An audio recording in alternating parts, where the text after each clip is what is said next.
Le matin du 15 décembre 1966, une douce pluie californienne tombait sur les collines de Holiday Hills. Dans une chambre privée de l'hôpital Saint-Joseph, juste en face du studio qu'il avait construit, Walter Elias Disney rendit son dernier souffle. Il avait 65 ans. 10 jours plus tôt, il avait fêté ce qui serait son dernier anniversaire. Le cancer qui s'était propagé dans son corps ne lui laissa plus le temps de rêver. Et quelque part à l'autre bout de la ville, niché parmi les eucalyptus et les jardins soignés de l'un des quartiers les plus humbles de Los Angeles, sa maison restait silencieuse. 355 North Carrollwood Drive, l'adresse où Walt Disney avait passé ses plus belles années, où il avait vu ses filles devenir des femmes, où il avait construit un chemin de fer miniature qui allait inspirer le plus grand parc d'attractions que le monde ait jamais connu, et où sa femme Liliane resterait pendant 31 ans encore, veillant sur les souvenirs qu'ils avaient créés ensemble.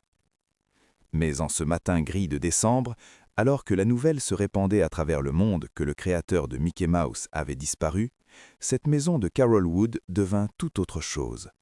Elle devint un monument, une capsule temporelle, et finalement le fantôme de tout ce que Walt Disney avait un jour cru possible. Pour comprendre l'homme qui a construit cette maison, il nous faut remonter près de 60 ans en arrière, jusqu'à une petite ferme au cœur du Missouri. En 1906, un petit garçon de 4 ans nommé Walt déménagea avec sa famille des rues bondées de Chicago pour une ferme de 18 hectares aux abords du petit village de Marceline. Son père, Elias Disney, était un homme sévère, lassé de la vie citadine, lassé de la criminalité qui semblait se rapprocher inexorablement de ses enfants chaque année. 2 garçons du quartier venaient d'être arrêtés pour le meurtre d'un policier.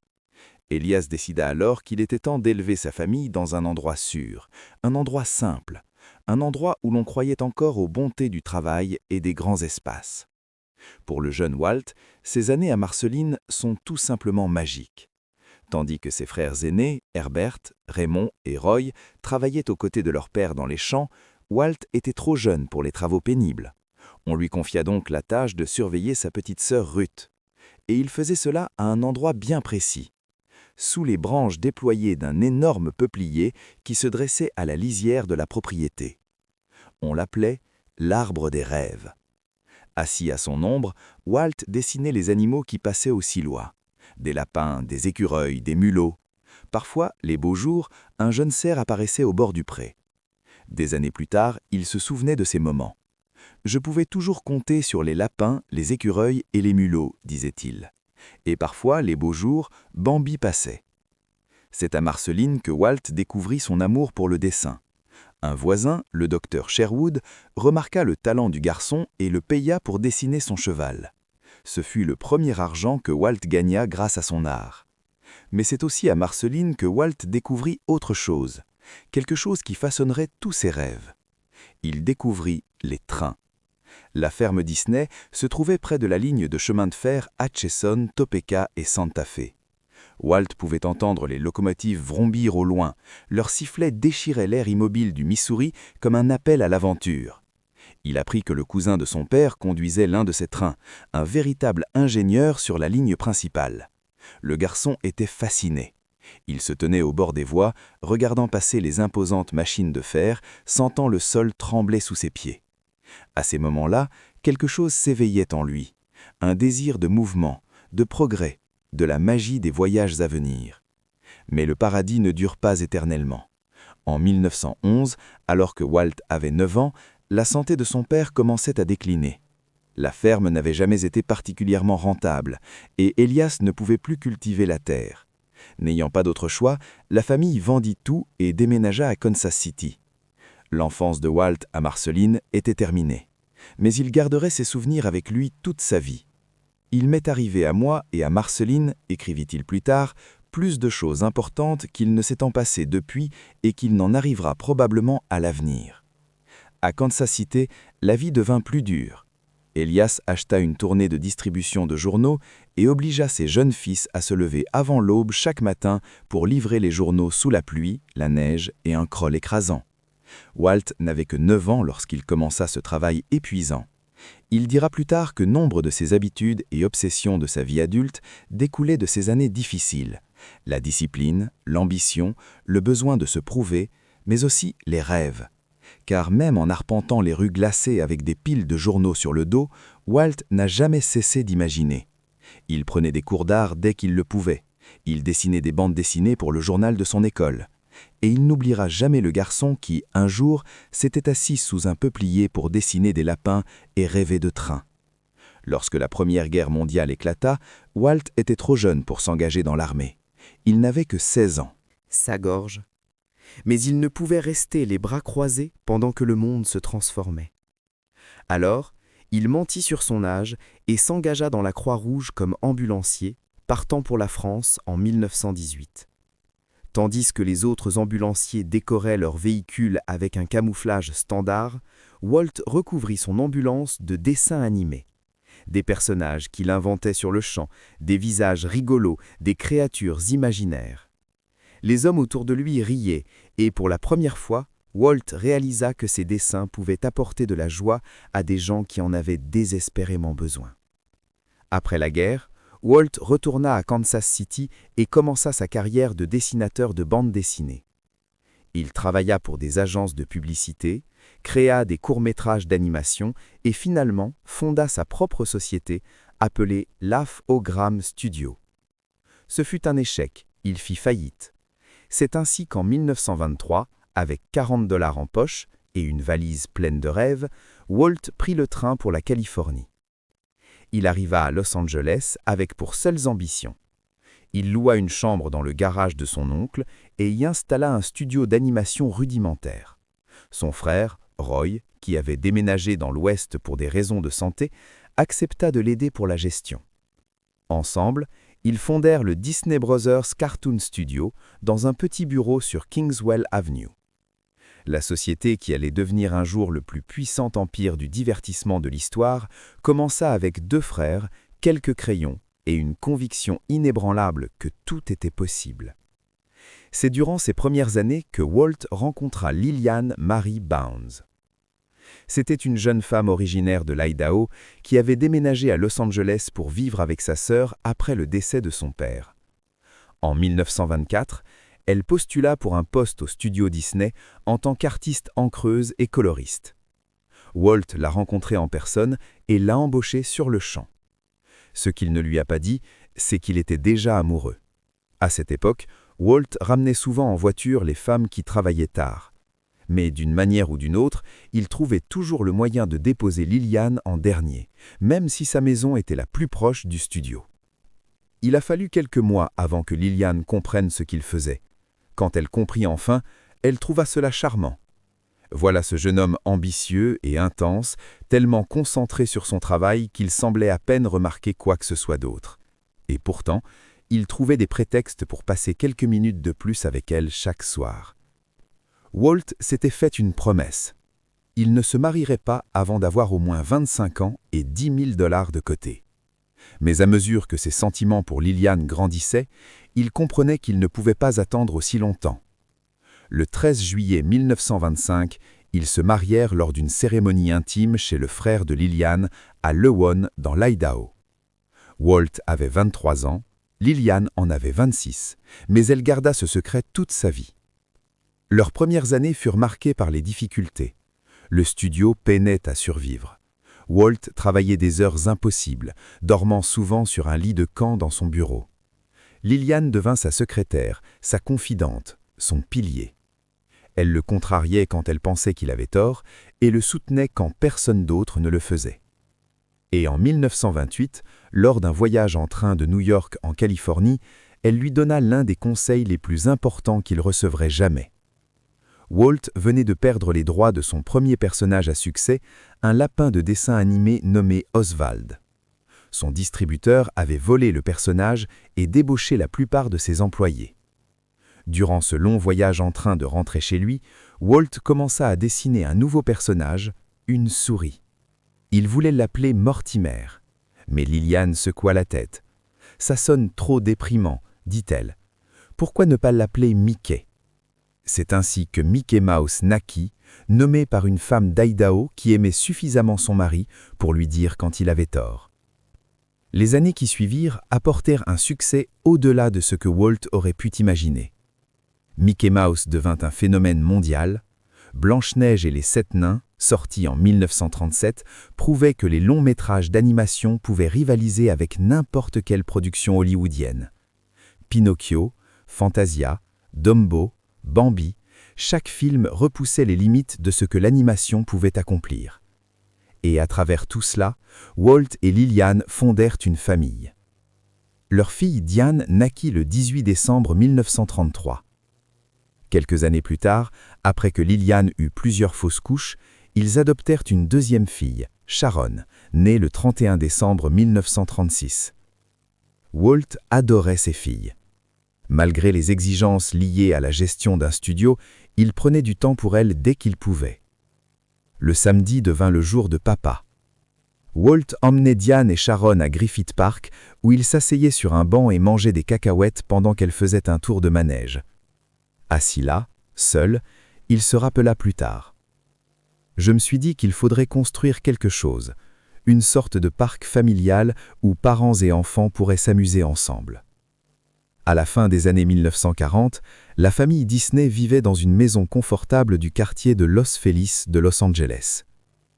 Mais Walt avait commencé à rêver de quelque chose de plus. Ses filles devenaient adolescentes et il voulait leur offrir plus d'espace, plus de privacy, un endroit où elles pourraient vraiment s'épanouir. Et il désirait autre chose aussi. Quelque chose qui l'appelait depuis longtemps. Enfance à Marceline, il rêvait de train. La passion de Walt pour les locomotives ne s'était jamais démentie. À la fin des années 40, il se lia d'amitié avec l'un de ses animateurs, un homme nommé Ward Kimball, qui possédait une locomotive à vapeur grandeur nature dans son jardin. Walt était fasciné. Il retourna chez Kimball à maintes reprises, observant les trains circuler sur la propriété, écoutant le sifflement de la vapeur et le cliquetis des roues sur les rails. En 1948, Kimball invita Walt à la foire ferroviaire de Chicago. Là, entouré de locomotives venues de tout le pays, Walt prit une décision qui allait changer sa vie. Il construirait son propre chemin de fer. Mais d'abord, il lui fallait le terrain idéal. En 1949, Lillian téléphona à un promoteur immobilier nommé Harold Jens pour acheter une propriété dans son nouveau lotissement appelé Holby Hills. C'était l'un des quartiers les plus huppés de Los Angeles, niché entre Bel Air et Beverly Hills. Le terrain qu'elle avait trouvé s'étendait sur 2 hectares de collines vallonnées et d'arbres matures, avec assez d'espace pour une maison, une piscine et plus encore. Quelque chose que Walt avait déjà commencé à planifier dans son esprit. Les Disney achetèrent le terrain et engagèrent l'architecte James Delena pour concevoir leur nouvelle maison. C'était une maison contemporaine à niveau décalé d'environ 511 mètres carrés avec 17 pièces réparties sur la propriété. Mais ce qui rendait cette maison aussi spéciale, ce n'était pas la maison elle-même, c'était ce que Walt prévoyait pour le jardin. Il voulait 800 mètres de voies ferrées, une locomotive à vapeur en état de marche, une grange rouge inspirée de celle de la ferme familiale de Marceline, un atelier où il pourrait échapper à la pression du studio et se perdre dans la joie de construire quelque chose de ses propres mains. Lillian n'était pas enthousiaste. Elle avait des projets pour son jardin. De magnifiques jardins, des parterres de fleurs, un espace pour recevoir des amis et organiser ses parties de cartes hebdomadaires. L'idée d'un chemin de fer miniature traversant tout cela ne l'enthousiasmait pas vraiment. Mais Walt était déterminé. Et quand Walt Disney était déterminé, il y avait très peu de choses qui pouvaient l'arrêter. S'ensuivit l'une des négociations les plus charmantes de l'histoire de tous les mariages. Walt demanda à l'avocat de son studio de rédiger un document juridique officiel, un accord de droit de passage. Le contrat stipulait que Walter A. Disney allait devenir le propriétaire unique d'une compagnie ferroviaire connue sous le nom de Walt Disney Railroad. Il établissait son droit de construire et d'exploiter le chemin de fer sur leur propriété et exigeait la signature de toutes les parties intéressées. Le document était rédigé avec un humour assumé. Les clauses, considérant que Walt, Lillian et leur fille vivaient actuellement dans une atmosphère d'amour, de compréhension et de confiance, que toutes les parties souhaitaient ardemment préserver. Lillian signa le contrat. Diane et Sharon en furent des témoins et Walt obtint son chemin de fer. Mais il dut aussi faire des compromis. Lillian voulait un jardin de fleurs à un endroit précis. Le plan initial de Walt pour la voie ferrée prévoyait qu'il le traverse directement. Il redessina donc le tracé, ajoutant un tunnel courbe de 27 mètres qui passerait sous son jardin. Lorsqu'un entrepreneur lui dit qu'il serait moins cher de construire le tunnel droit, Walt se contenta de rire. Bon sang, dit-il, il serait moins cher de ne pas le faire du tout. La construction commença en 1950. La famille Disney emménagea officiellement dans sa nouvelle maison au 355 North Carolwood Drive en février de cette année. Et presque aussitôt, Walt se lança dans la construction de son chemin de fer. Il l'appela le Carolwood Pacific Railroad, par la rue où ils habitaient. Les initiales correspondaient à celles du Central Pacific Railroad qui avait contribué à l'achèvement du premier chemin de fer transcontinental en 1869. Cette coïncidence ravit Walt. Au studio Walt Disney, un chef d'atelier d'usinage nommé Roger Broy fut chargé de la construction de la locomotive. Walt avait vu un train miniature sur la cheminée d'un historien du chemin de fer nommé Gerald Best et était tombé sous le charme de son design. Il était basé sur les plans de la Central Pacific numéro 173, une locomotive à vapeur qui avait été reconstruite en 1872. Broy et son équipe agrandirent ces plans et commencèrent à construire une locomotive fonctionnelle à l'échelle 1/8. Walt ne se contentait pas de superviser, il voulait la construire lui-même. Chaque soir après le travail, il descendait à l'atelier d'usinage et apprenait les techniques nécessaires. Travail du métal, menuiserie, usinage. Il façonna la cheminée et le farpeau de ses propres mains. Il construisit la cabine en bois entièrement seul. C'était un travail précis et exigeant, et Walt adorait chaque minute. Si j'avais mal à la tête, raconta-t-il plus tard, et que j'allais à l'atelier, ça passait, et je me sentais bien. La veille de Noël 1949, la locomotive était terminée. Walt lui donna un nom qui était à la fois une offrande de paix et une déclaration d'amour. Il l'appela la Lily Bell. Ce soir-là, en cadeau à sa femme, Walt révéla le nom de son nouveau train. Liliane fut touchée. Elle n'était toujours pas entièrement ravie d'avoir un chemin de fer dans son jardin, mais comment pouvait-elle s'opposer à une locomotive qui portait son nom? C'était un geste si typique de Walt. Grandiose et romantique, et un brin manipulatrice. Cet homme savait comment charmer son public. La Lily Bell effectua son premier essai lors de la fête de Noël du studio cette année-là, parcourant un petit circuit sous les acclamations des employés. Mais ses véritables débuts eurent lieu le 7 mai 1950, lorsque la locomotive circula pour la première fois sur la voie entièrement achevée du Carolwood Pacific, chez Walt.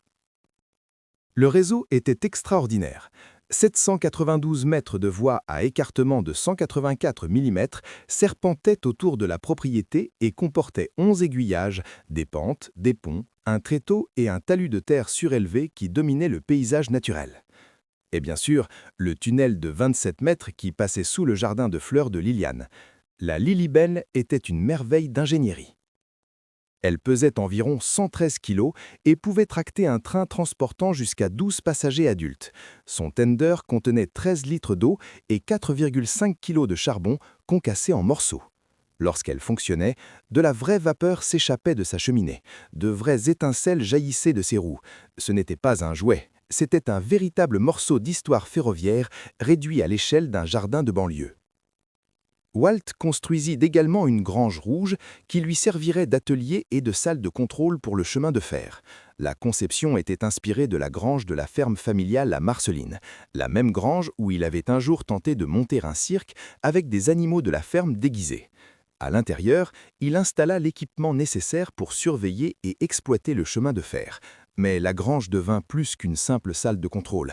Elle devint le sanctuaire de Walt, son refuge, l'endroit où il pouvait redevenir un enfant, jouer avec des trains, rêver d'aventure. La nouvelle du Carolwood Pacific se répandit rapidement à Hollywood et au-delà. Des articles de magazines ont été écrits sur le chemin de fer miniature de Walt. Des visiteurs venaient de partout pour le voir. Walt était un hôte généreux. Il invitait ses convives à faire un tour en train et parfois même à le conduire. Des célébrités, des politiciens, des animateurs et de simples passionnés de chemin de fer faisaient tous le pèlerinage jusqu'à Carolwood Drive. Le week-end, la maison bourdonnait d'activité. Le sifflement de la locomotive à vapeur résonnait dans tout le quartier. Les enfants criaient de joie tandis que la Lily Bell les tirait à travers les tunnels et sur les tréteaux. Pendant 3 ans, le Carolwood Pacific fut le cœur de la maison Disney. Walt rentrait du studio épuisé par les réunions et les batailles créatives et se dirigeait directement vers ses trains. Gérer le chemin de fer lui vidait l'esprit. Construire de nouveaux wagons et accessoires satisfaisait son besoin de créer. Et le partager avec les autres lui rappelait pourquoi il s'était lancé dans le divertissement, pour apporter de la joie. Mais le paradis, comme Walt l'avait appris depuis longtemps à Marceline, ne dure pas éternellement. À l'intérieur de la maison, la vie suivait son rythme habituel. Les Disney avaient créé quelque chose de rare à Hollywood, un foyer stable et amoureux.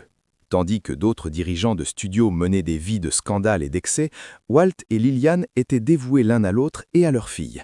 Le dîner était servi tous les soirs à 19h30 et Walt tenait à y être présent. Même pendant les périodes les plus intenses de production ou studio, il partait à temps pour dîner en famille.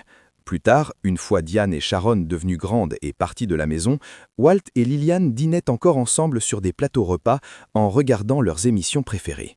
Ils étaient partenaires dans le sens le plus strict du terme, un mariage hollywoodien qui fonctionnait vraiment. La maison de Carolwood devint le lieu de rassemblement de Lindsay et de ses amis. Les jardins fleuris de Lillian, qu'elle avait si ardemment protégés des trains de Walt, étaient magnifiquement fleuris. Elle avait appelé les horticulteurs Jack et Bill Evans, les mêmes frères qui conceperaient l'architecture des aménagements paysagers de l'attraction Jungle Cruise à Disneyland. Le domaine était spectaculaire, un parfait mélange d'architecture classique et de beauté naturelle californienne. Quand Walt n'était pas en train de faire fonctionner ses trains, on le trouvait souvent en train de se promener sur la propriété avec Lillian, discutant de projets de nouvelles plantations ou simplement en profitant de la tranquillité de leur paradis privé. La maison elle-même reflétait leur personnalité. Le bureau de Walt et le hangar de train étaient son domaine, plein de plans, d'outils et de locomotives miniatures à différents stades de construction. Les espaces de Lillian étaient élégants et accueillants, parfaits pour les parties de cartes qu'elle adorait organiser. Une des chambres avait été transformée en salle de projection où Walt pouvait visionner les rushs des productions du studio. C'est dans cette pièce qu'il a visionné des images de Mélodie du Sud, son premier film en prise de vue réelle. La pièce n'était pas particulièrement grande, mais elle était confortable avec ses fauteuils ploueux et son équipement de projection de pointe. Parfois, Walt invitait des amis et collègues à des projections privées, et la demeure de Carolwood se transformait en un cinéma intimiste. Mais malgré toute la beauté et la tranquillité de l'estate, le Carolwood Pacific restait la véritable passion de Walt. Il s'y investit corps et âme d'une manière que même ses amis les plus proches ne pouvaient pas fullement comprendre. Ce n'était pas simplement un passe-temps, c'était une thérapie, une échappatoire. Les pressions liées à la gestion d'un studio employant des milliers de personnes et produisant du contenu visionné par des millions de personnes étaient considérables. Lorsque Walt monta sur le tender de la Lilybelle et lança la locomotive à travers le jardin, il n'était plus à la tête d'une grande entreprise. Il n'était plus qu'un homme avec un train, un garçon de Marceline qui n'avait jamais cessé de rêver. Début 1953, le drame survint. Un visiteur que Walt avait autorisé à conduire la Lilybelle prit un virage trop rapidement. La locomotive dérailla et se coucha sur le côté. Le sifflet se brisa et un jet de vapeur brûlante jaillit au sol. Une fillette de 5 ans traversa le jet de vapeur avant que quiconque puisse l'arrêter. Elle fut légèrement brûlée aux jambes. Ses blessures n'étaient pas graves. La fillette se rétablit rapidement, mais pour Walt, l'incident changea tout. Il avait construit le Carolwood Pacific pour apporter du bonheur aux gens. L'idée qu'il ait pu blesser un enfant, même légèrement, était insupportable. Quelques jours plus tard, il prit une décision. Le chemin de fer fermerait. Plus de visiteurs, plus de fêtes, plus d'enfants à bord des tunnels et des ponts. La Lilybelle fut emballée et entreposée à l'atelier du studio. Les rails restèrent en place pendant plusieurs années, mais aucun train ne circula. Les granges restèrent vides. Le sanctuaire de Walt était devenu un simple bâtiment. Le rêve, semblait-il, était terminé. Mais Walt Disney n'était pas du genre à laisser un rêve mourir complètement. Alors même qu'il fermait son chemin de fer miniature, son esprit s'emballait déjà vers quelque chose de plus grand, quelque chose qui reprendrait tout ce qu'il avait appris du Carolwood Pacific et le multiplierait 1000 fois. Il avait passé des années assis sur un banc de parc, à regarder ses filles faire un tour de manège, souhaitant qu'il existe un endroit où les familles pourraient vivre des aventures ensemble. Maintenant, il savait à quoi ressemblerait cet endroit. Il y aurait des trains, il y aurait de la magie, et cela s'appellerait Disneyland. L'histoire tragique du domaine familial Disney. Le manoir Carolwood de Walt Disney. La fermeture du Carolwood Pacific Railroad aurait pu sembler la fin du rêve de Walt, mais en réalité, ce n'était que le début.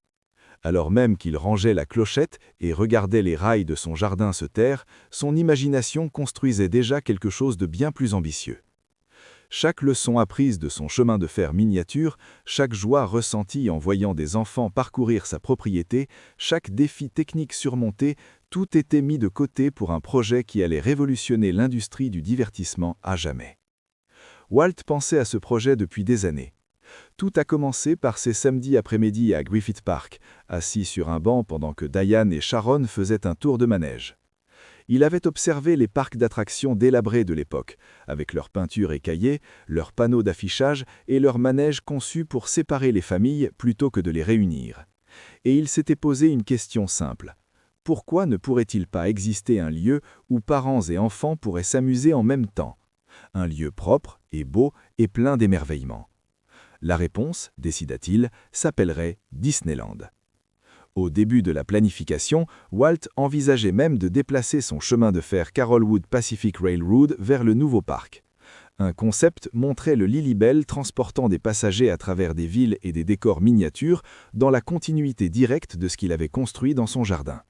Mais à mesure que les plans évoluaient, Walt réalisa qu'il lui fallait quelque chose de plus grand. Le chemin de fer de Disneyland ne serait pas une miniature, ce serait un véritable chemin de fer à vapeur à voie étroite encerclant l'ensemble du parc, créant une frontière entre la magie intérieure et le monde ordinaire extérieur. Roger Broley, le même homme qui avait contribué à la construction de la Lilybelle, fut chargé des nouvelles locomotives. Il reprit les plans utilisés pour le train miniature de Walt et les agrandit pour créer des locomotives fonctionnelles grandeur nature. La première locomotive, baptisée CK Holiday, ressemblait étrangement à la Lilybelle. C'était comme si le rêve de Walt avait simplement grandi et déménagé à Anaheim. Disneyland ouvrit ses portes le 17 juillet 1955. L'ouverture fut chaotique, marquée de problèmes techniques et d'une forte affluence. Mais dès le premier jour, le Disneyland Railroad devint l'une des attractions les plus appréciées du parc. Les visiteurs pouvaient embarquer à la gare de Main Street et faire un grand tour du royaume. Et, au fil du trajet, ils traversaient des paysages qui auraient semblé familiers à quiconque avait visité le domaine de Carolwood. Tunnels, tréteaux, des décors soigneusement aménagés destinés à transporter les visiteurs dans un autre monde. Walt était impliqué dans chaque détail de la création de Disneyland, mais il revenait sans cesse au train. Ils étaient sa passion, son réconfort, son lien avec son enfance. On le trouvait souvent au parc aux petites heures du matin avant qu'il ouvre au public commun, à bord des rails, rêvant de nouvelles améliorations. Le chemin de fer n'était pas une simple attraction, c'était le cœur battant du parc, la frontière. C'est là que la fantaisie prenait son envol. De retour à Carolwood Drive, la vie reprit un nouveau rythme. Les rails serpentaient toujours à travers la propriété, même si aucun train n'y circulait plus. Walt avait retiré la cloche à lisse, mais il ne pouvait se résoudre à arracher les rails. Il restait là, comme un souvenir de ce qui avait été, et peut-être comme la promesse d'un retour possible un jour. Les jardins de Liliane continuaient de prospérer. Le tunnel, qui avait fait l'objet de tant de négociations, passait toujours sous ses fleurs, vide désormais, mais toujours structurellement intact. Les années 1950 et le début des années 60 furent des années de triomphe pour Walt Disney. Disneyland dépassa toutes les attentes. Le studio produisit des classiques comme La Belle au bois dormant et Les 101 Dalmatiens. Walt se lança dans la télévision avec des programmes qui firent connaître son nom dans les foyers américains. Il remporta Oscar après Oscar, accumulant finalement 22 Oscars, plus que toute autre personne dans l'histoire. Et à travers tout cela, la maison de Carolwood restait son refuge. Walt et Liliane célébrèrent leur 30e anniversaire de mariage en 1955 lors d'une fête à Disneyland, quelques jours seulement avant l'ouverture du parc au public. 300 amis se réunirent en Frontierland, naviguant sur le bateau à vapeur Mark Twain et assistant au spectacle du Golden Horseshoe Saloon.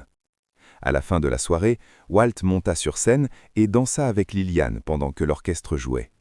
Leur enfant Diane dira plus tard qu'elle n'avait jamais vu son père aussi heureux.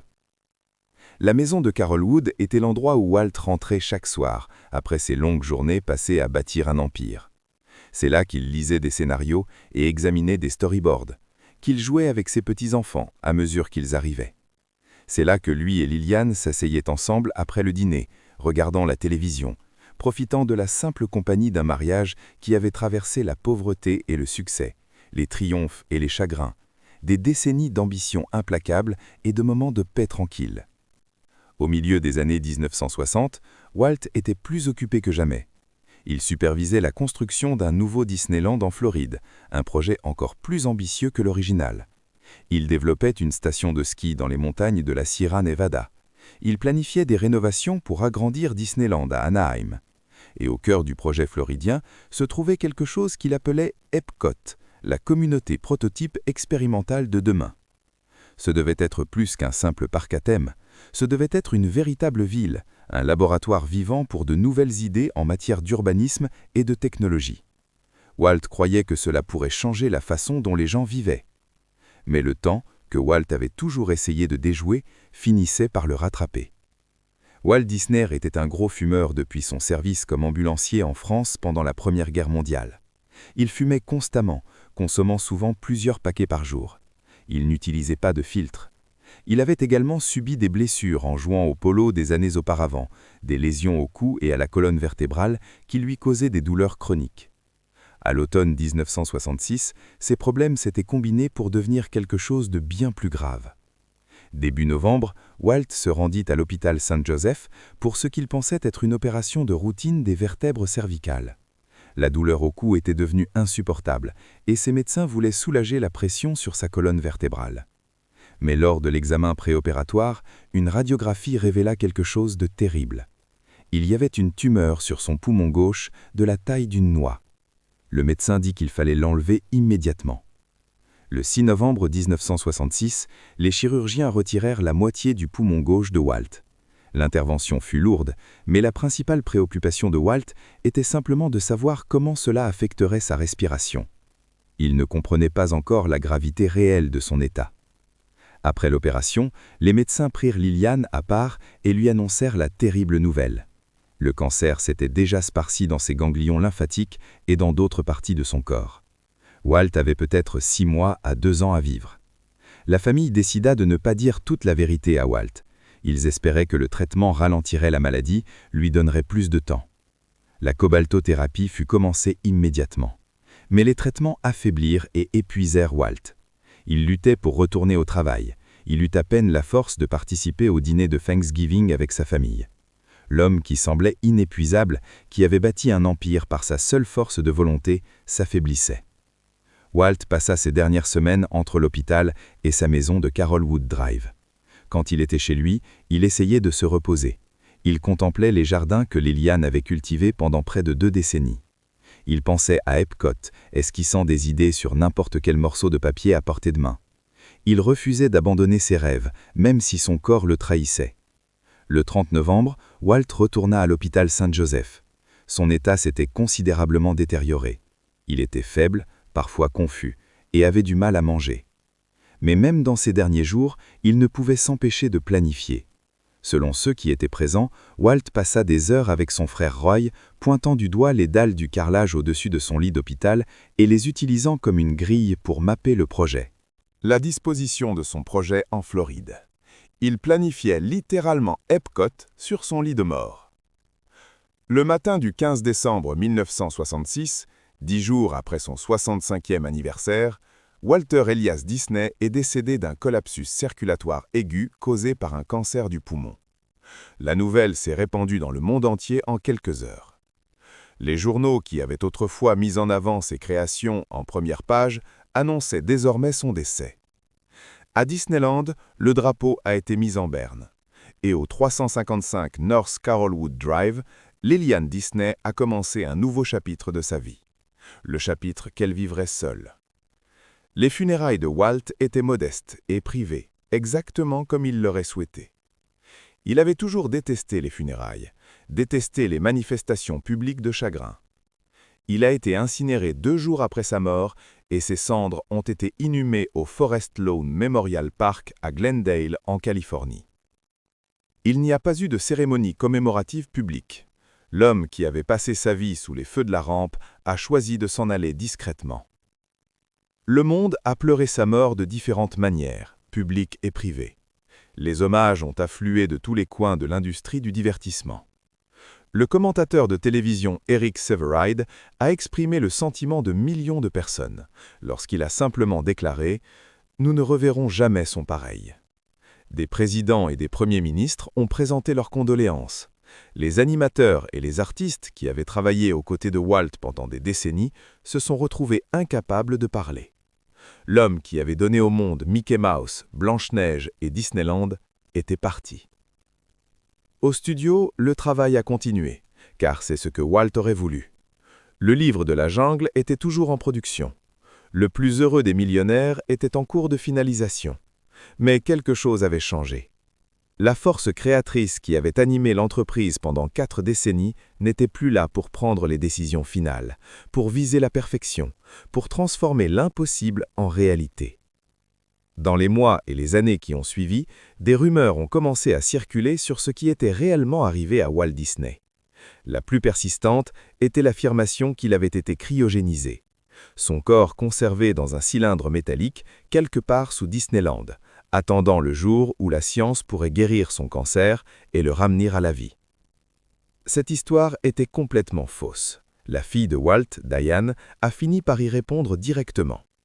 Il n'y a absolument aucune vérité dans la rumeur selon laquelle mon père souhaitait être cryogénisé. Elle a déclaré que son certificat de décès confirmait qu'il avait été incinéré. Ses cendres reposaient à Forest Lawn et non sous les pirates des Caraïbes. Mais ces rumeurs révélaient quelque chose de plus profond. Elles montraient à quel point il était difficile pour les gens d'accepter que Walt Disney soit vraiment parti. Il avait créé tant de magie, apporté tant de joie, semblait si éternel dans sa vision et son énergie. Comment un tel homme pouvait-il simplement mourir comme n'importe qui d'autre? Le mythe de la cryogénisation était une façon de croire que le rêve pouvait continuer, que Walt dormait simplement, attendant son retour. Lillian est restée dans la maison de Carol Wood pendant 31 ans après la mort de Walt. Elle y a vécu jusqu'à l'achèvement de Walt Disney World en 1971, un projet que son beau-frère Roy a mené à bien en mémoire de Walt. Elle y a vécu jusqu'à l'ouverture d'Epcot en 1982, une version de la vision de Walt différente de ce qu'il avait prévu, mais qui portait toujours son esprit. Elle a vu l'entreprise que son mari avait fondée devenir l'un des plus grands conglomérats de divertissement dans le monde. Et elle l'a vu traverser des périodes de stagnation créative avant de retrouver son équilibre. En 1969, 3 ans après la mort de Walt, Lillian s'est remariée. Son nouveau mari était John Truant, un promoteur immobilier du sud californien. Ce fut une union discrète, loin des projecteurs. Truant s'est remarié dans la maison de Carol Wood et ils y ont vécu ensemble jusqu'à sa mort en 1981. Après cela, Lillian s'est retrouvée seule à nouveau dans la maison où elle et Walt avaient élevé leur fille, où ils avaient bâti un chemin de fer miniature, où ils avaient rêvé des rêves impossibles. La maison de Carol Wood a très peu changé pendant ces décennies. Lillian n'était pas intéressée par les grandes rénovations. Elle a conservé les jardins, elle a conservé les mémoires. Le tunnel que Walt avait construit sous ses fleurs était toujours là, même si aucun train n'y était passé depuis des années. Les rails avaient finalement été retirés en 1964, donnés au Los Angeles Live Steamers Club, mais le tunnel subsistait, un monument caché à la dévotion d'un mari et à un compromis d'une femme. Lillian devint une philanthrope dans ses dernières années, utilisant la fortune que Walt lui avait laissée pour soutenir des causes qui lui tenaient à cœur. En 1987, elle a fait un don de 50 millions de dollars pour la construction d'une nouvelle salle de concert à Los Angeles. Il faudrait des années à l'achever, mais le Walt Disney Concert Hall a finalement ouvert ses portes en 2003, une œuvre architecturale époustouflante conçue par Frank Gehry. Lillian a également soutenu le California Institute of Arts, une école que Walt avait contribué à fonder. Et en 1996, elle a fait un don de 100 000 dollars pour aider la tribu Nisper en Idaho à racheter ses artefacts ancestraux. C'était un clin d'œil à ses propres racines, à l'état où elle était née et où elle avait épousé l'homme qui avait changé sa vie. Interrogée sur son mariage, Lillian parlait toujours avec amour et gratitude. « Nous avons partagé une vie merveilleuse et passionnante », déclara-t-elle lors d'une rare déclaration publique, « et nous avons savouré chaque instant. Il a été un mari merveilleux pour moi, et un père et grand-père merveilleux et joyeux. » C'était un simple résumé de 41 ans de vie commune, mais il traduisait l'essentiel. Leur union avait été un véritable partenariat, un mariage hollywoodien qui avait défié les pronostics. Le 15 décembre 1997, exactement 31 ans jour pour jour après la mort de Walt, Lillian Disney fut victime d'un accident vasculaire cérébral dans sa maison de Carrollwood. Elle décéda le lendemain matin, le 16 décembre. Elle avait 98 ans. Comme Walt, elle fut incinérée. Ses cendres furent inhumées à Forest Lawn, juste en dessous de celles de son mari, les réunissant dans la mort comme il l'avait été dans la vie. Avec le décès de Lillian, l'histoire de la famille Disney à Carrollwood Drive prit fin. La famille vendit la propriété en 1998 à Gabriel Brenner, un investisseur qui paya environ 8,5 millions de dollars pour le domaine. Brenner espérait élever ses enfants dans la maison où Walt Disney avait vécu, mais lorsqu'il examina la structure de près, il découvrit de graves problèmes. Tuyaux en plomb, amiante, dommages structurels accumulés pendant près de 50 ans, la maison, conclut-il, ne pouvait pas être sauvée. En 2001, Brenner démolit la maison d'origine des Disney et construisit une immense nouvelle demeure à sa place. La nouvelle structure mesurait 35 000 pieds carrés, soit plus de 6 fois la taille de la maison de Walt et Lillian. Elle comprenait 8 chambres, 17 salles de bain, une cave à vin, une salle de sport, un court de tennis et une salle de cinéma. C'était un luxe inimaginable, mais ce n'était pas le domaine de Carrollwood que Walt avait construit. Il avait disparu à jamais. Presque disparu. Lorsque Brenner démolit la maison, il conserva quelques éléments. Le portail d'entrée d'origine, une partie de la roseraie de Lillian et, surtout, le tunnel.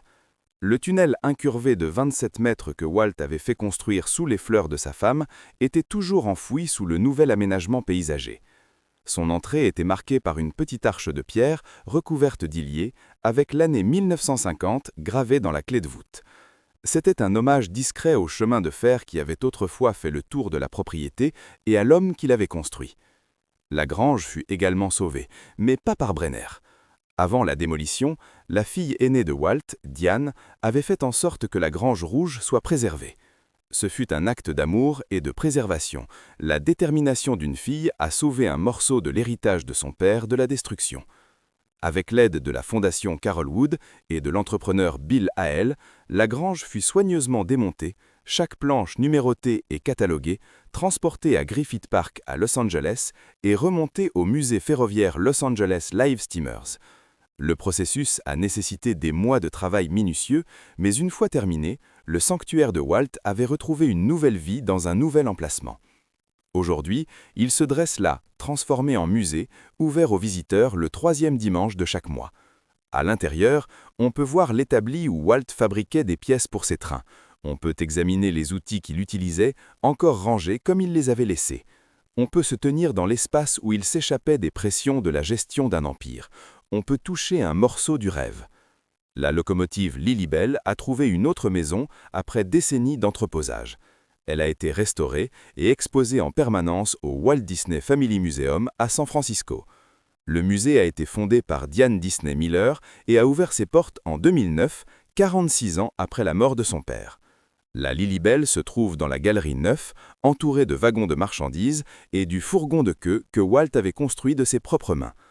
L'intérieur du fourgon de queue présente encore les détails miniatures qu'il y a ajoutés, notamment un petit poêle à bois et un calendrier accroché au mur.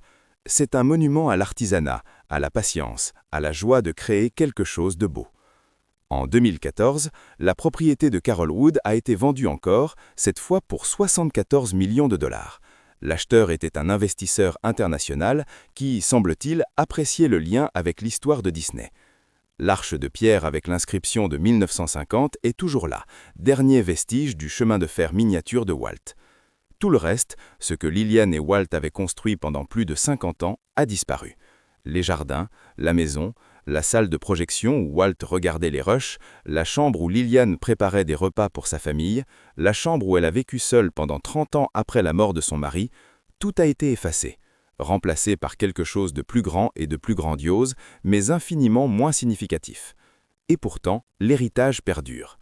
Chaque jour, des millions de personnes visitent Disneyland et Walt Disney World. Elles empruntent les trains que Walt a imaginés, des trains dont la lignée remonte directement à la Lilibelle et au Carrollwood Pacific. Elles se promènent dans Main Street USA, une reconstitution de Marceline dans le Missouri qui a marqué l'enfance de Walt. Elle découvre des attractions qui ont commencé comme des croquis sur le bureau de Walt, affinés pendant ses longues soirées dans sa maison de Carolwood. L'empire qu'il a bâti continue de grandir, touchant de nouvelles générations qui n'ont jamais connu l'homme. On ressent pourtant sa présence dans chaque détail soigneusement conçu. Le Carolwood Pacific Railroad était bien plus qu'un simple passe-temps. Ce fut le germe d'où naquit toute une philosophie du divertissement. Walt apprit grâce à ses trains de jardin que le voyage compte autant que la destination, que les paysages doivent être conçus pour raconter des histoires, que même les plus petits détails contribuent à la magie. Ces leçons ont façonné Disneyland et tous les parcs Disney qui ont suivi. Elles ont influencé la manière dont l'entreprise aborde la réalisation de films, la conception de parcs à thème et la narration sous toutes ses formes. Walt Disney est mort en croyant que son plus grand chef-d'œuvre était encore à venir. Epcot, sa ville expérimentale, n'a jamais été construite telle qu'il l'avait imaginée. Le projet floridien est devenu un parc à thème et non une communauté fonctionnelle. La station de ski dans la Sierra Nevada a été abandonnée. L'homme qui ne pouvait s'arrêter de rêver a été rattrapé par le temps. Mais c'est peut-être la nature des véritables visionnaires. Ils voient plus loin que ce qu'une seule vie peut permettre. Ils plantent des graines dont ils ne verront jamais la pleine floraison. La maison du 355 North Carolwood Drive est aujourd'hui quelque chose de complètement différent de ce que Walt et Lillian avaient construit. Le tunnel reste caché et silencieux. Son arche est un monument discret à un mariage et à un rêve. Les rails ont disparu depuis longtemps, donnés et dispersés. La grange a été déplacée et transformée en musée. La locomotive est exposée derrière une vitre à San Francisco, belle et immobile, ne ressentant plus jamais le feu dans ses entrailles, ni le vent dans son sifflet. Mais certains jours, lorsque la lumière tombe parfaitement à travers les eucalyptus de Holby Hills, on peut presque imaginer une scène différente. Un homme en tenue décontractée, assis sur le tender d'un train miniature, circulant dans son jardin tandis que sa femme s'occupe de son jardin et que ses filles lui font signe depuis le porche. De la vapeur s'élevant dans le ciel californien, des rires résonnant à travers les pelouses impeccables, un rêveur dans son élément, construisant la joie détail après détail. Cet homme n'est plus là. La maison qu'il a construite n'est plus là. Le chemin de fer qu'il aimait est dispersé entre les musées et les souvenirs. Mais la magie qu'il a créée perdure, perpétuée par les millions de personnes qui visitent ses parcs, regardent ses films et osent croire que l'impossible peut devenir réalité. Tel est l'héritage de Walt Disney, et tel est l'héritage du domaine de Carolwood, un lieu où un garçon du Missouri a construit un chemin de fer dans son jardin et a trouvé la paix, où il a vu ses filles grandir et devenir des femmes, et a accueilli ses petits-enfants dans son monde, où il a conçu le plus grand parc d'attractions que le monde ait jamais connu, où il rentrait chaque soir auprès de la femme qu'il avait aidé à donner un nom à une souris et à bâtir un empire, où il a passé ses dernières semaines à rêver de villes qui ne verraient jamais le jour, toujours tourné vers l'avenir, même lorsque son temps était compté. Un lieu qui n'existe plus que dans les souvenirs. Mais quels souvenirs! Les trains ne circulent plus à Carolwood Drive, les jardins ont été replantés par d'autres mains. La maison où Walt et Lillian ont vécu pendant près de 50 ans a été remplacée par une construction plus grande et plus vide. Mais l'histoire demeure, l'amour demeure, le rêve demeure. Et quelque part dans un musée à San Francisco, la Lilibelle attend, silencieuse, patiente, prête à emmener une autre génération dans le royaume de l'imagination, pourvu qu'ils aient le courage de monter à bord. C'est ainsi que Walt l'aurait voulu, non pas un monument figé dans le temps, mais une invitation vivante à rêver, à construire, à croire que l'impossible n'est que ce qui n'a pas encore été tenté. Telle est la tragique histoire du domaine de la famille Disney, et tel est son triomphe.